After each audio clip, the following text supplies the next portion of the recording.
नमस्कार दोस्तों, आप सभी का एक बार फिर से आपके अपने एजुकेशनल न्यूज़ चैनल यूट्यूबर संडी पर स्वागत है। दोस्तों, आज के वीडियो में मैं आपको बताऊंगा कि मेरे आरपीसी असिस्टेंट प्रोफेसर 2020 इंटरव्यू के बारे में कि कैसा रहा, मेरे से कौन कौन से प्रश्न पूछे गए। साथ ही मैं आपको साक्षात्कार की संपूर्ण प्रक्रिया के बारे में इस वीडियो में बताने वाला हूँ और कौन कौन से क्वेश्चन पूछे जा सकते हैं। तो आप वीडियो को अंत तक ज़रूर देखें, आपको इससे बहुत ज़्यादा जानकारी मिलने वाली है। दोस्तों, मैंने संपूर्ण साक्षात्कार प्रक्रिया को और मेरे जो साक्षात्कार हुआ है उसको प्रश्नों के रूप में लिख लिया है। तो मैं एक एक करके सभी प्रश्नों का जवाब देता रहूँगा। तो शुरू करते हैं। पहला क्वेश्चन है कि साक्षात्कार का समय। दोस्तों, मैं बता दूं कि साक्षात्कार का आयोजन 2 शिफ्ट में किया जाता है। एक होती है मॉर्निंग शिफ्ट, जिसके लिए सुबह 9 बजे बुलाया जाता है। एक होती है इवनिंग शिफ्ट, जिसके लिए 1:30 बजे बुलाया जाता है। मेरा साक्षात्कार इवनिंग शिफ्ट में था, तो मैं साक्षात्कार दिनांक से एक दिन पहले अजमेर पहुंच गया था तथा साक्षात्कार के दिन मैं 12:30 बजे आरपीएससी कार्यालय में पहुंच गया था। दोस्तों, हमारा अगला प्रश्न है कि कितने साक्षात्कार बोर्ड बैठ रहे हैं या कितने साक्षात्कार पैनल बैठ रहे हैं। तो दोस्तों, मैं आपको बता दूं कि अब की बार आरपीएससी में साक्षात्कार के लिए 3 बोर्ड या 3 पैनल बैठ रहे हैं। प्रत्येक पैनल में साक्षात्कार के लिए 10 स्टूडेंट्स को शामिल किया जाता है, यानी कि एक शिफ्ट में 30 बच्चों का साक्षात्कार होता है तथा एक दिन में कुल 60 स्टूडेंट का साक्षात्कार होता है। एक साक्षात्कार बोर्ड में एक आरपीएससी मेंबर होता है जो हमारे साक्षात्कार बोर्ड के चेयरपर्सन होते हैं तथा 2 सब्जेक्ट एक्सपर्ट होते हैं। दोस्तों, हमारा अगला क्वेश्चन है कि इंटरव्यू के दौरान कौन कौन से डॉक्यूमेंट्स चाहिए। दोस्तों, मैं बता दूं कि अगर आप एडमिट कार्ड ले जाना चाहते हैं साक्षात्कार वाला, तो वो ले जा सकते हैं, लेकिन वहाँ पर उसके बारे में कोई भी नहीं पूछता है। तो डॉक्यूमेंट्स की बात ऐसी है कि जो आपने डिटेल एप्लीकेशन फॉर्म भरते समय लगाए थे, जितने भी डॉक्यूमेंट्स, उन वो सब ओरिजिनल डॉक्यूमेंट्स आपके पास होने चाहिए तथा उनकी एक फ़ोटोकॉपी सेट होना चाहिए। जैसे कि 10वीं 12वीं यूजी की सभी मार्कशीट, यूजी की डिग्री, पीजी की मार्कशीट, ऑल सेमेस्टर की मार्कशीट होनी चाहिए, पीजी की डिग्री होनी चाहिए। मैं साथ ही आपको बता दूं कि यदि अगर आपकी यूजी एवं पीजी में जो मार्क्स हैं वो सीजीपीए में है, परसेंटेज में ना होकर, तो सीजीपीए को परसेंटेज में कन्वर्ट करने का एक फॉर्मूला आता है जो मार्कशीट हर इंस्टीट्यूट या यूनिवर्सिटी का अलग अलग होता है, जो मार्कशीट के पीछे दिया होता है। तो आप उसका एक फ़ोटोकॉपी ज़रूर निकालें, क्योंकि कभी कभी वो भी मांग लेते हैं। साथ ही नेट का सर्टिफिकेट रंगीन होना चाहिए। नेट का सर्टिफिकेट का प्रिंट आउट आप कलर ज़रूर निकलवा लें। साथ ही क्या कास्ट सर्टिफिकेट में ऐसा है कि जो ओबीसी, ईडब्ल्यूएस तथा एमबीसी कैटेगरी के स्टूडेंट हैं उनके पास 2 कास्ट सर्टिफिकेट होने चाहिए। एक तो जो 2022 ईयर में बना हुआ होना चाहिए तथा एक जो फॉर्म के समय है ना, फॉर्म भरते समय या उससे पहले का कास्ट सर्टिफिकेट होना चाहिए, क्योंकि आरपीएससी कर्मचारी दोनों कास्ट सर्टिफिकेट को मांगते हैं। तो इस बात को आप ज़रूर ध्यान में रख लें। और आपके पास मूल निवास प्रमाण पत्र होना चाहिए, 2 फोटो होने चाहिए। अगर आपने बीएड कर रखी है तो उसकी मार्कशीट या सर्टिफिकेट होना चाहिए। पीएचडी कर रखी है तो उसके भी होने चाहिए। अगर आप जॉब में हैं तो जॉब के लिए जो शायद एनओसी सर्टिफिकेट होता है वो भी आपके पास होना चाहिए। दोस्तों, हमारा अगला प्रश्न है कि डॉक्यूमेंट वेरिफिकेशन कैसे होता है। तो दोस्तों, आपको साक्षात्कार के लिए जो समय दिया जाता है उससे 5-7 मिनट पहले आपको केवल डॉक्यूमेंट्स वाली फाइल पास रखने को बोला जाता है तथा बैग एवं फ़ोन आदि जमा कराने के लिए कहा जाता है। फिर आपका टेम्परेचर चेक किया जाता है। वहाँ से आप सभी को 2nd फ्लोर पर लाइब्रेरी में ले जाया जाएगा। लाइब्रेरी में ले जाने के बाद 3 जगह टेबल रखी होती हैं, उनके सामने कुर्सियाँ रखी होती हैं। वहाँ प्रत्येक टेबल पर एक लिस्ट होती है जिनमें 10-10 स्टूडेंट्स के नाम होते हैं। जिस क्रम संख्या में नाम होते हैं उसी क्रम संख्या में आप लोगों को कुर्सी पर बैठाया जाता है, यानी कि प्रत्येक स्टूडेंट को 1 से 10 के बीच संख्या में एक नंबर मिल जाता है। उसी के आधार पर आपको साक्षात्कार कक्ष में भेजा जाएगा। दोस्तों, मैं आपको बता दूं, मेरा नंबर 10वां था एवं हमारे पैनल में 10 स्टूडेंट में से 2 स्टूडेंट्स उपस्थित थे। फिर आपको एक फॉर्म दिया जाता है, उस पर आपका नाम, 10th 12th यूजी एवं पीजी के परसेंटेज एवं पासिंग ईयर लिखा होता है। फिर उसके नीचे नेट तथा पीएचडी के बारे में लिखा होता है।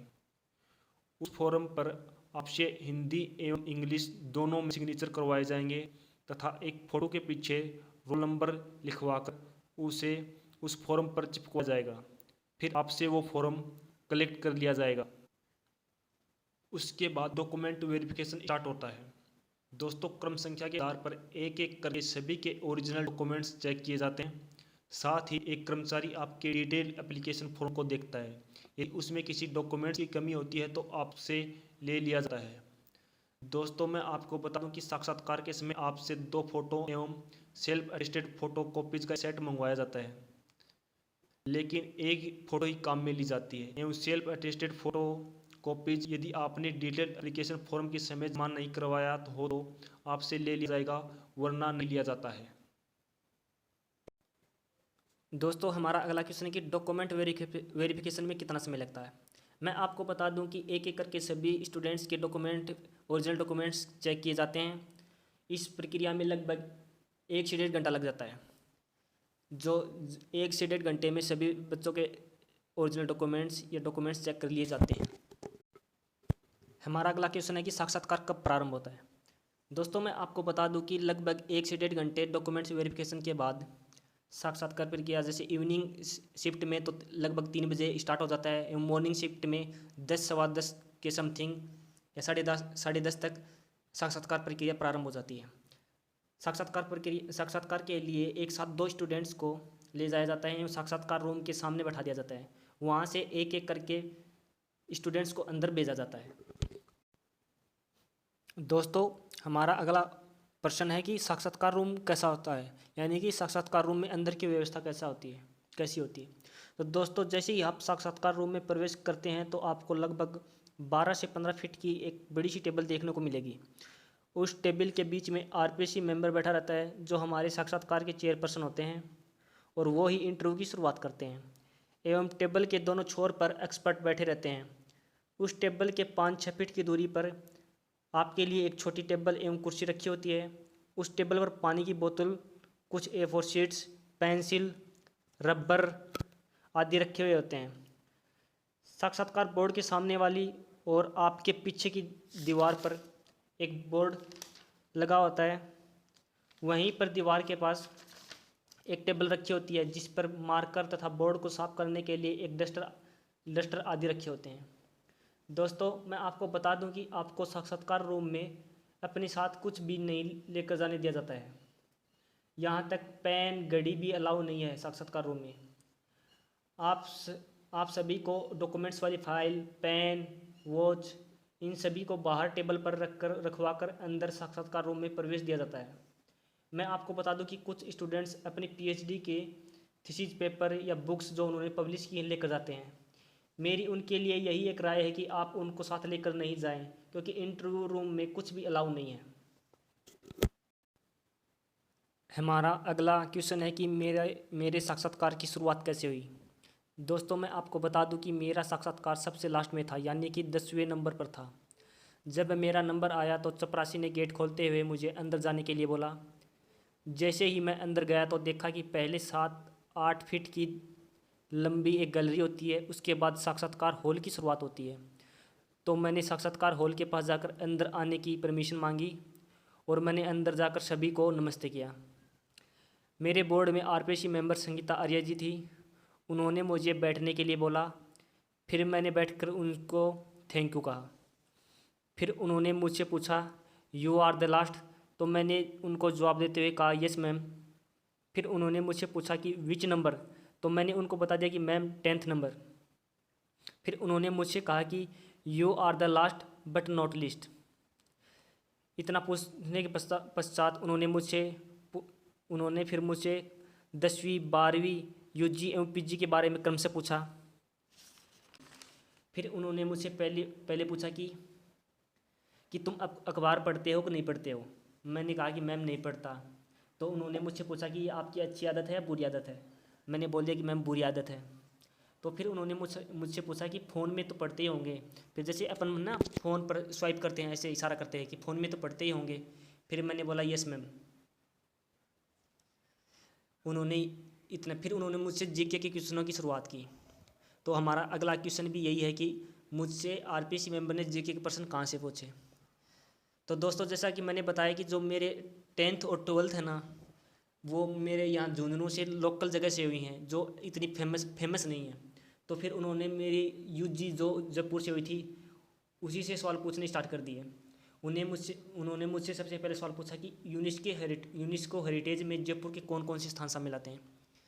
मुझे केवल आमेर महल का पता था, तो मैंने आमेर महल का बता दिया। तो फिर उन्होंने मुझसे पूछा कि और कोई स्थान है, तो मैंने बोल दिया सॉरी मैम मुझे नहीं पता। और फिर उन्होंने मुझसे अगला सवाल पूछा कि आबनेरी क्या है, आबनेरी डोसा क्या है, तो मुझे नहीं पता था। तो मैंने उनको बोल दिया कि सॉरी मैम नहीं मालूम। तो फिर उन्होंने मुझसे पूछा कि बावड़ी क्या है, फिर मैंने बावड़ी के बारे में बता दिया। फिर उन्होंने अगला सवाल मुझसे पूछा कि जयपुर को पिंक सिटी क्यों बोलते हैं। इस सवाल का जवाब भी मैंने उनको दे दिया। फिर संगीता आर्या जी ने मुझसे अगला क्वेश्चन पूछा कि क्योंकि मेरा जो सब्जेक्ट है वो मैथ्स है, तो उन्होंने पूछा कि मैथ्स में नोबेल प्राइज़ मिलता है कि नहीं मिलता है। इसमें मैं थोड़ा कंफ्यूज हो गया और मैंने इसको बोल दिया कि मिलता है। तो फिर उन्होंने मुझसे पूछा कि बताओ, लेकिन मैथ्स में नहीं मिलता है। फिर मैंने बोला कि मैम ये तो नहीं पता, लेकिन फिर उन्होंने मुझसे पूछा कि इससे रिलेटेड कुछ मिलता हो, तो मैंने बोला कि मैम फील्ड मेडल मिलता है। हाँ, तो उन्होंने मुझसे कहा कि हाँ नोबेल प्राइज़ नहीं मिलता, फिर ये फील्ड मेडल मिलता है जो कि इसके इक्विवेलेंट होता है। तो फिर उन्होंने पूछा कि किस किस को मिला है। फिर मैम 2022 में मिला है 4 जनों को, तो उनका नाम बताओ। मैंने उसके नाम बता दिए। फिर उन्होंने मुझे पूछा कि किसी भारतीय को मिला हुआ है, बोले यस मैम, तो उसका नाम बताओ। फिर मैंने वो नाम बता दिया। फिर उन्होंने मुझसे पूछा कि रामानुजन कौन है, फिर मैंने उनको रामानुजन के बारे में बता दिया। फिर संगीता आर्या जी ने मुझे एक्सपर्ट्स को प्रेफर कर दिया। एक्सपर्ट्स ने सबसे पहले मुझसे पूछा कि आपकी जेआरएफ नहीं है, मैंने बोला यस सर मेरा जेआरएफ नहीं है। फिर उन्होंने मुझसे पूछा कि आप किस टॉपिक में कंफर्टेबल हैं, तो मैंने उनको 3-4 टॉपिक के नाम बता दिए। और फिर जैसे ही उन्होंने मुझसे पहला क्वेश्चन पूछा और बोर्ड पर भेज दिया। हमारा अगला प्रश्न है मेरा साक्षात्कार कितनी देर चला। दोस्तों मेरा साक्षात्कार लगभग 12 से 15 मिनट के बीच में चला था। दोनों एक्सपर्ट्स द्वारा मेरे से प्रश्न पूछने के पश्चात सेकंड एक्सपर्ट ने संगीता आर्या जी मैम को बोला ओके मैम। फिर मैम ने मुझे बोर्ड साफ करने के लिए बोला और कहा ओके थैंक यू। फिर मैं भी सभी को थैंक यू बोलकर साक्षात्कार रूम से बाहर आ गया। दोस्तों मैं आपको बता दूं कि अधिकतर स्टूडेंट्स का साक्षात्कार 10 से 15 मिनट के बीच में ही चलता है। कुछ स्टूडेंट होते हैं जिनका साक्षात्कार 15 से 20 मिनट तक चलता है, वरना जो एवरेज समय है वो 10 से 15 मिनट ही होता है। दोस्तों हमारा अगला प्रश्न है जीके से कौन कौन से क्वेश्चन पूछे जा सकते हैं। मैं आपको बता दूं कि जहां से आपकी एजुकेशन कंप्लीट हुई है वहां से रिलेटेड क्वेश्चन आपको साक्षात्कार में अवश्य पूछे जाएंगे। आप जिस डिस्ट्रिक्ट से बिलोंग करते हैं उससे संबंधित क्वेश्चन आपसे ज़रूर पूछे जा सकते हैं। जैसे कि आपका ज़िला किस संभाग में आता है, आपका ज़िला क्यों प्रसिद्ध है आदि के बारे में पूछा जा सकता है। मेरा ग्रेजुएशन जयपुर से था तो मेरे को वहाँ से प्रश्न पूछे गए, मुझसे मेरे डिस्ट्रिक्ट के बारे में कोई भी प्रश्न नहीं पूछा गया। मैं आपको बता दूं कि करंट से भी आपको प्रश्न पूछे जा सकते हैं। जिस दिन आपका साक्षात्कार होता है उस दिन का अखबार अवश्य पढ़कर जाएं, उससे भी आपको क्वेश्चन पूछे जा सकते हैं। करंट से संबंधित कुछ प्रश्न हैं जो स्टूडेंट्स से जो पीछे साक्षात्कार हुए हैं उनमें पूछे गए थे, जैसे कि अग्निपथ योजना क्या है। कोरोना से संबंधित प्रश्न भी पूछे गए हैं, जैसे कि कोरोना और कोविड-19 क्या है, RT-PCR की फुल फॉर्म क्या है। तो आप इन क्वेश्चन को अच्छी तरह से देख लें। मैं आपको बता दूं कि अभी कॉलेजों में छात्र संघ चुनाव चल रहे हैं, तो आपको उससे संबंधित प्रश्न अवश्य पूछा जा सकता है, तो आप उसे अच्छी तरह से तैयार कर लें। अभी राजस्थान में गायों में लंपी स्किन डिजीज नामक बीमारी चल रही है, तो उसके बारे में भी पूछा जा सकता है, तो आप इन सभी प्रश्नों को अवश्य तैयार करें। अगर आपके सब्जेक्ट से संबंधित कोई प्राइज मेडल आदि दिए जाते हैं तो आपको उसके बारे में अवश्य पता होना चाहिए। साथ ही आपके सब्जेक्ट से संबंधित कोई प्रसिद्ध व्यक्ति हो तो उसके बारे में भी आपको मालूम होना चाहिए। प्रसिद्ध व्यक्ति में यदि कोई व्यक्ति अपने इंडिया का है तो उसके बारे में तो आपको अवश्य ही मालूम होना चाहिए। दोस्तों हमारा अगला प्रश्न है कि मेरा साक्षात्कार कैसा था या जो मेरा साक्षात्कार है वो कैसा रहा। तो दोस्तों मैं आपको बता दूं कि जो मुझे लगता है कि मेरा साक्षात्कार था वो एवरेज था, क्योंकि एक्सपर्ट ने मेरे से लगभग 12 से 13 क्वेश्चन पूछे थे, जिनमें से मैं 2 या 3 क्वेश्चन का जवाब नहीं दे पाया था, तथा जीके में भी मैंने 2 प्रश्नों का जवाब नहीं दिया था। तो मुझे लगता है कि जो मेरा साक्षात्कार रहा वो एवरेज था, ना ही बहुत अच्छा था ना ही बुरा था। दोस्तों, हमने इस वीडियो में साक्षात्कार प्रक्रिया से संबंधित लगभग सभी प्रश्नों पर चर्चा कर ली है। यदि आपके कुछ प्रश्न हैं तो आप कमेंट बॉक्स में ज़रूर पूछ सकते हैं। उम्मीद करता हूँ कि आपने वीडियो को अंत तक ज़रूर देखा होगा। धन्यवाद।